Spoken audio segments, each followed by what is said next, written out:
Kids stay curious and love learning. What's up? I'm Will Mosley. I'm a father of soon to be 6 boys. Been parenting for almost 11 years here in, let's just say, 2 more days.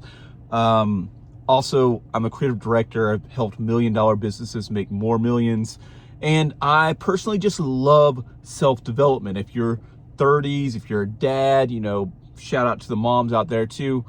And just love improving yourself. You're working on trying to start a business and you're trying to be the best parent you could be. You are absolutely welcome here. So if you want more content just like this video, go ahead and hit the subscribe button and we will vibe out.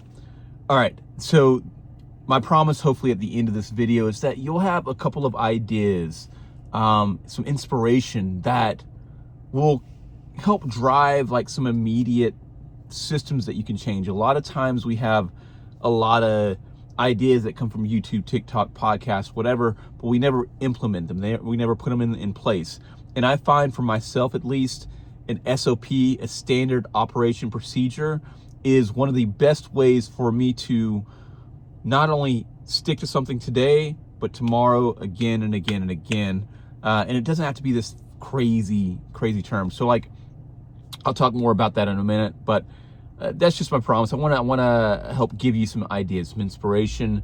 As far as the plan goes, I think, let's see, as we're breaking this down, getting our kids to stay curious and love learning. Let's talk about what is learning, really. What does that actually mean to them and their well-beings? And then how to create, curiosity and fun and all that stuff. So we'll break it into 2 things. What is learning for your kids, and then how to actually make it fun and do the thing.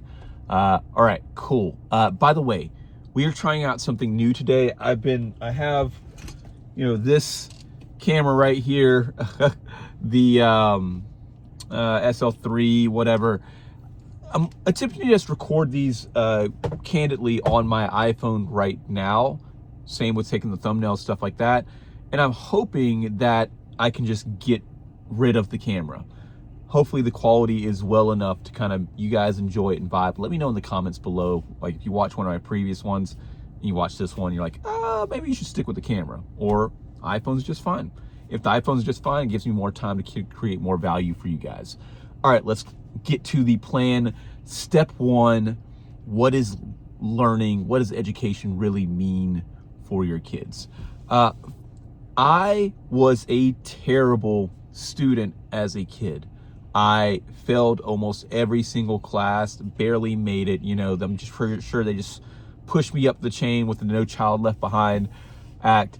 I was amazing at art, but as far as, math and science and English and history and everything that they teach, I was terrible. And so not only was I terrible, I also had people in my environment that told me that learning was stupid. It was dumb. It was what are you doing? Being a nerd also was not a good thing either. And so I created this self-limiting belief where I just pushed myself down that I'm not a good student. I'm not a person that can learn history or learn these things.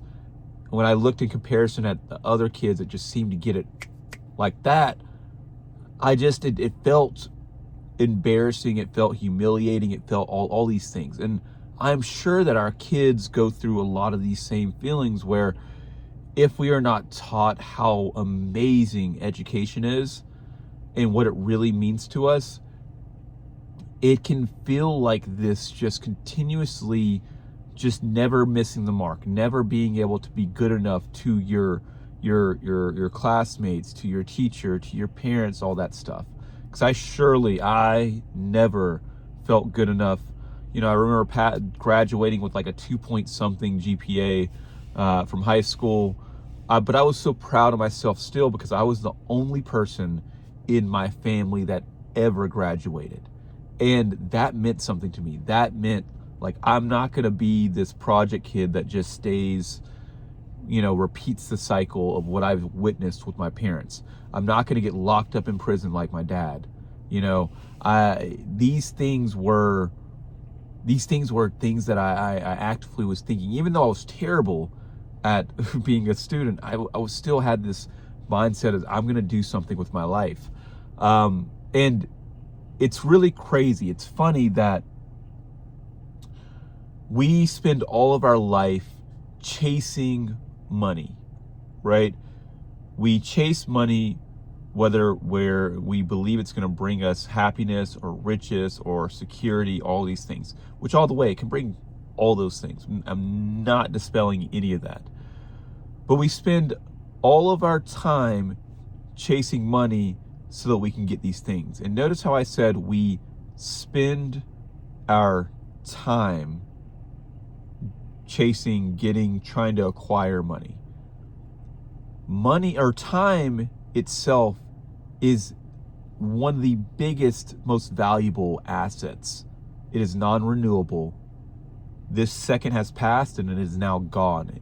It is this second free. It's just the fact that you're giving me your energy and time right now. Like, there's no better thing that you could do for me. It means a lot. But the thing is, a lot of times we spend our time to get money with the hopes in the future, in our future self, can have more time with our kids. So we'll have a better life with our kids and all that stuff. And so most times when you get out of school or you go, whatever, you go into the workforce and you're either forced to make money because you need to, you got to be able to pay your rent, your electric and all that stuff. And then we have dreams of like, okay, maybe a little more comfortable of a roommate situation, or maybe like we kind of like think about how we can level up like our comfort of what we're doing. And this will come back to education with the kids in just a second. But we never think about the why. A lot of times, why am I even doing this? And I have gotten to the age of 35 and looked around and thought to myself, I've been working my entire life serving everyone else, yet I never even served myself. I'm like, I'm going to work and get to this point and make this amount of money so that then I can have some time with my family and have some time for myself and do all these activities and also live a certain lifestyle. And if you continue to run that hamster wheel race of I need more money, you will never take the time to realize that, one, education is heavy leverage on your time and on your money, and two, that skills are almost the end game to begin with. Okay? Because imagine this, and Ali Abdaal made this point, and I thought this was a great point. So we spend our time to hopefully one day get to financial freedom, right? Freedom to be able to do what you want, freedom to do it where you want, and at what time you want, right? So ideally, you're like, okay, I have enough money that all my bills are paid, and then I can also do whatever it is that I want to do, point blank period. But what happens, imagine that actually happens, where you're now in control of your time, in control of, the money is just flowing in, and you're also in control of, like the location where you're at, whatever. Now what? What do? You've accomplished that goal, but now what? And most people, and I think I had this moment too, in a different capacity, different way, I just couldn't name it at the time, that when you reach the top of the peak of the mountain, you're like, well, what do I do now? And the answer is you climb another mountain. So you reach the top, and then you get what's called financial freedom, which is a currency. And the question is, what do I trade that freedom for now? How do I spend that currency of freedom? And Ali makes this point that the only two things that you can spend it on are fulfillment and fun. And if you think that if I'm climbing this huge mountain, the whole money race mountain, and we'll get back to the kids, promise.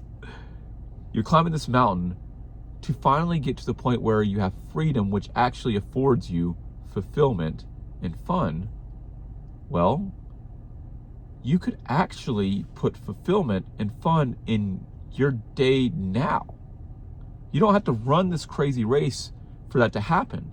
And so fun, well, so for the kids, fun might be like, let's playing video games and like having just like, like, I don't know, basketball and things like that. They can do all sorts of things that are just really fun. So we can encourage this already with fun. Fulfillment is very interesting. Fulfillment a lot of times comes from skill acquisition, learning things, feeling like improving yourself, like bringing yourself up or bringing the other people around you up. That can come in those ways. And so with education and knowledge not only helps accelerate your goal to financial freedom, it also then continues past that goal of financial freedom to accelerate fulfillment. So if we start off being like, with skills are so important, education is so important, fun is so important, fulfillment is so important. We start off just, that's our day in general with our kids, then that's the blueprint, the map that each one of their 24 hours is for the rest of their lives. So they can feel fulfilled today. They can have fun today. And you can also make money. There's nothing wrong with making money. Money is amazing. It's great. So coming back to our kids, the question is, why is education important? Like, what's even the point of education and skills? If we're able to show them that these skills just really equal fun and fulfillment, and you can already do that stuff today, and every day you're iterating, and it's not learning stuff you don't really care that much about. Though sometimes we gotta sit through the classes that aren't that interesting, and it may not interest us until 10 years later, or maybe never. But finding something your kid really loves, right? My kids are all different. King loves horror games. Eden loves like war history, like battle, like strategy games, stuff like that. You latch onto that, like, oh, you really love the history and war strategy. What are other sub skills that are circling that would be adjacent? And then stack that and stack that and stack that and stack that. Before he knows it, he's into like, human rights and stuff like that from like the games. And so that's what happened for me. I loved art, which then morphed into design, which then morphed into web development, and which morphed into like web security, which then morphed into e-commerce, which morphed into then business, which morphed into marketing, which morphed into, just like it goes up and up and up and up and up and up. So finding a starting place for your kid, like, oh, you're really interested in that? Let's have fun with it.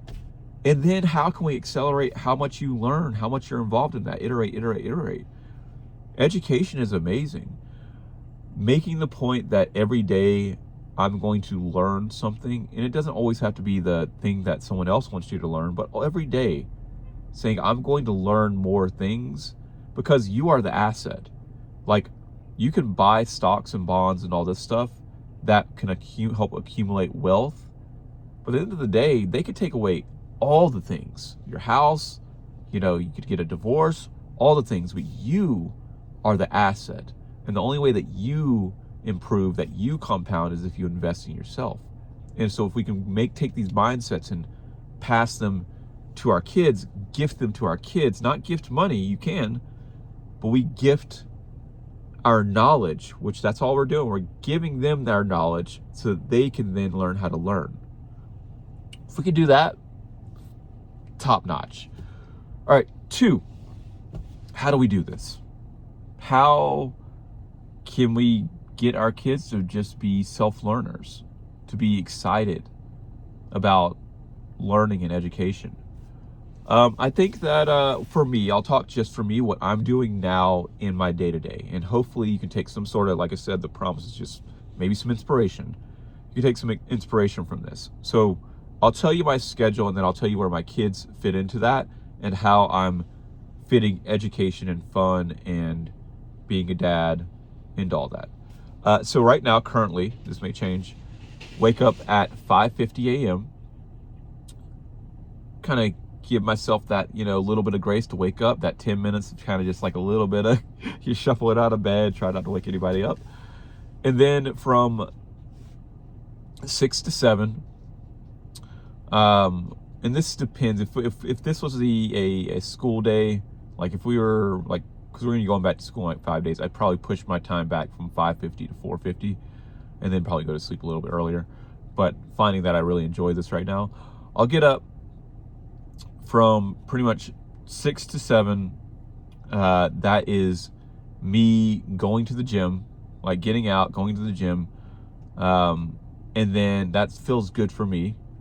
And then from 7 to 8, we'll just imagine it as a school day. I'll just kind of make it a school day.